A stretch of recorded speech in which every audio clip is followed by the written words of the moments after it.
है। Welcome to my class Divyansh Devendra Shukla. तो आज की क्लास है घातांक चल रहा है, जिसके 2 अभ्यास हमने खत्म कर लिए हैं और तीसरा अभ्यास में खत्म करना है। तो फर्स्ट क्वेश्चन क्या कह रहा है? फर्स्ट क्वेश्चन कह रहा है 12 गुणे 12 गुणे 12 गुणे 12 गुणे 12 गुणे 12 गुणे 12 यानी कि 6 बार 12 को घात में व्यक्त कीजिए। घात में इसको व्यक्त करना है, बड़ा इजी है। एक 12 लिखकर और कितने 12 यहाँ पर दिए हुए हैं? 3 3 6, तो 12 की घातें लिख देंगे 6 यहाँ पर। और फिर दूसरा क्वेश्चन क्या कह रहा है? 15,625 के आधार पर 5 आधार 25 एवं आधार 125 के घातीय संकेतन में व्यक्त कीजिए। तो सबसे पहले इसे क्या करना है? इसका लासा निकाल लेंगे। 15,625, तो जब इसे 5 से काटेंगे तो हो जाएगा, क्या हो जाएगा? हो जाएगा 3125। और जब 3125 को 5 से काटेंगे तो हो जाएगा 625। और 625 को भी काटने पर हो जाएगा 125। और 125 को भी जब काटेंगे हम तो हो जाएगा 25। और 25 को भी काटने पर हो जाएगा 5। और 5 को जब काटेंगे हम यहाँ पर तो हो जाएगा बराबर 1। तो कितने 5 है यहाँ पर? 3 3 6। और जब 5 के आधार पर हम इसे करेंगे तो हो जाएगा बराबर 5 की घातें 6। ये 5 के आधार पर हमने किया है। और 25 के आधार पर हमें करने में हो जाएगा 5 को 5 से गुणा किया जाएगा तब 25 होगा। और कितने जोड़े बनेंगे यदि 25 से हमें करना है? तो 3 जोड़े बनेंगे, तो बराबर हो जाएगा 5 की घातें, मतलब कि 25 की घातें 3। और 125 के आधार पर हमें करना है तो 5 25 5 125 होगा, यानी कि 3 3 का जोड़ा बनेगा ऐसे। तो कितने जोड़े बनेंगे? 2, तो बराबर हो जाएगा 125 की घातें 2। यही हो जाएगा हमारा आंसर। अब अगला क्वेश्चन हमें देख लेना है और अगले क्वेश्चन में क्या कह रहा है, कैसे करना है, उसे सब देख लेना है। तो अब थर्ड क्वेश्चन कह रहा है 0.0001 के आधार पर 0.01 पर घात में व्यक्त कीजिए। तो इसको कैसे हल करना है देखते जाइए अब बस।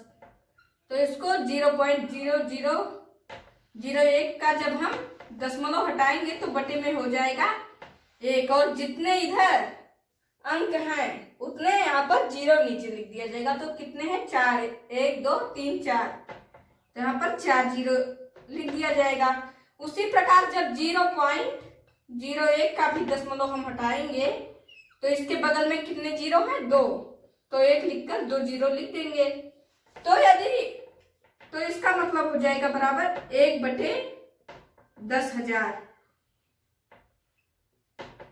और इसका मतलब हो जाएगा 1/100। या फिर इसको ऐसे भी तो लिखा जा सकता है 1/100। इसकी बात हम कर रहे हैं, गुणे 1/100। तो बराबर कितना हो जाएगा? बराबर हो जाएगा 1/100 स्क्वायर। और बराबर 1/100 का मतलब होता है 0.01।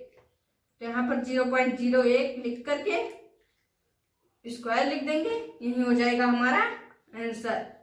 तो अब हमें देखना है चौथा क्वेश्चन। चौथे क्वेश्चन को भी हम देख लेते हैं, चलिए। तो अब चौथा क्वेश्चन कह रहा है 343/512 के आधार -7/8 पर घातों में व्यक्त कीजिए। तो इसको क्या करना है? सबसे पहले हम इसका मासा निकाल लेते हैं। तो इसे कैसे करना है? 343, तो जब 7 से काटने की बात कर रहा है तो जब 7 से काटेंगे तो बराबर आ जाएगा 49, आ जाएगा ना 49। और जब 49 को 7 से काटेंगे तो आ जाएगा 7। और 7 को भी काट देंगे तो बराबर आ जाएगा 1। इसी प्रकार 512 को भी कर लेना है हमें। 512 को जब हम 8 से काटेंगे तो बराबर हो जाएगा 64। और 64 को 8 से काटने पर हो जाएगा 8। और जब हम 8 को भी काटेंगे तो बराबर हो जाएगा 1 हो जाएगा। तो इसको कैसे करना है? हम लिख लेंगे यहाँ पर 7 के 3 जोड़े बन रहे हैं। तो यहाँ पर केवल 7/8 लिख करके -7/8 लिख करके 3 घाते लिख देंगे, यही हो जाएगा हमारा आंसर। अगला क्वेश्चन इसी प्रकार है, तो सेम तो इसको आपको खुद ही सॉल्व कर लेना है। इसको सॉल्व कर लिए और जो क्वेश्चन हम समझाए उससे दोबारा प्रैक्टिस कीजिए, ठीक है। तो हमें अब छठा क्वेश्चन देखना है, चलिए देख लेते हैं। तो अब हमें सॉल्व करना है छठा क्वेश्चन। 1024/1089 को वर्ग रूप में हमें व्यक्त करना है। तो कैसे, सबसे पहले 1024 का इसी की भाग निकाल लेते हैं, लासा मासा मतलब कि लासा 1024। तो इसको जब हम 2 से काटेंगे तो बराबर हो जाएगा 2 पंचे 10 और 12, 512 हो जाएगा। और फिर इसको भी 2 से काटेंगे तो बराबर हो जाएगा, कितना हो जाएगा, 512 को जब हम काटेंगे तो बराबर हो जाएगा 256। और जब हम 256 को भी 2 से काटेंगे तो बराबर हो जाएगा 128। और 128 को भी काटेंगे तो बराबर हो जाएगा 64। 64 को काटने पर हो जाएगा, 64 को काटने पर कितना हो जाएगा, 32। और 32 को काटने पर हो जाएगा 16। और 16 को काटने पर हो जाएगा 8। 8 को काटने पर हो जाएगा 4। और 4 को काटने पर हो जाएगा 2। और 2 को भी काटने पर हो जाएगा 1।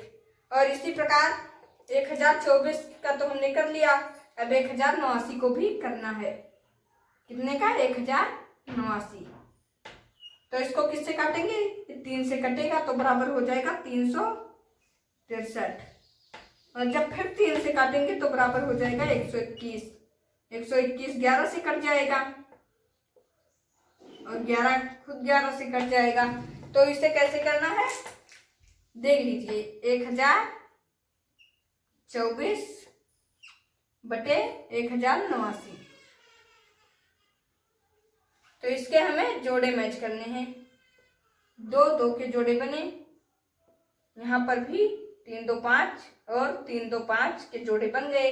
तो बराबर हो जाएगा 2 दूनी 4 दूनी 8 दूनी 16 दूना 32। 32/33 लिख देंगे, क्योंकि 33 इसका आएगा, 11 33 जोड़ा हमें बनाना है ना। तो 33 और ब्रैकेट में लिख देंगे हम इसका स्क्वायर, ही हो जाएगा हमारा आंसर।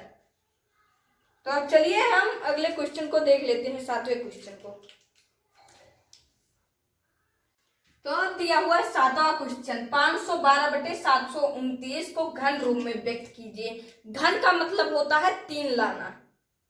जैसे कोई दिया हुआ है, 2 दिया हुआ है, 2 का हमें घन निकालना है, तो कैसे निकालेंगे, 2 गुणे 2 गुणे 2। तो जितना आएगा 2 दूनी 4 दूनी 8। और यदि हमें इसका वर्ग निकालना है तो 2 को 2 बार ही लिखेंगे, तो बराबर हो जाएगा 2 दूनी 4। इस प्रकार हमें करना होगा, लेकिन इस बार घन रूप निकालना है तो यानी कि 3 आना चाहिए हमें, वो भी घन नहीं घन रूप निकालना है। तो इसे देख लीजिए कैसे करना है। 512 जब इसका निकालेंगे तो 2 से ही काटेंगे तो बराबर आ जाएगा 256। 2 से काटेंगे आ जाएगा 128।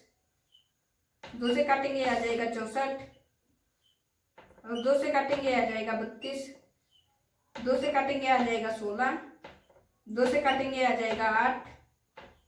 और 2 से काटेंगे तो आ जाएगा 4। 2 से काटेंगे आ जाएगा 2।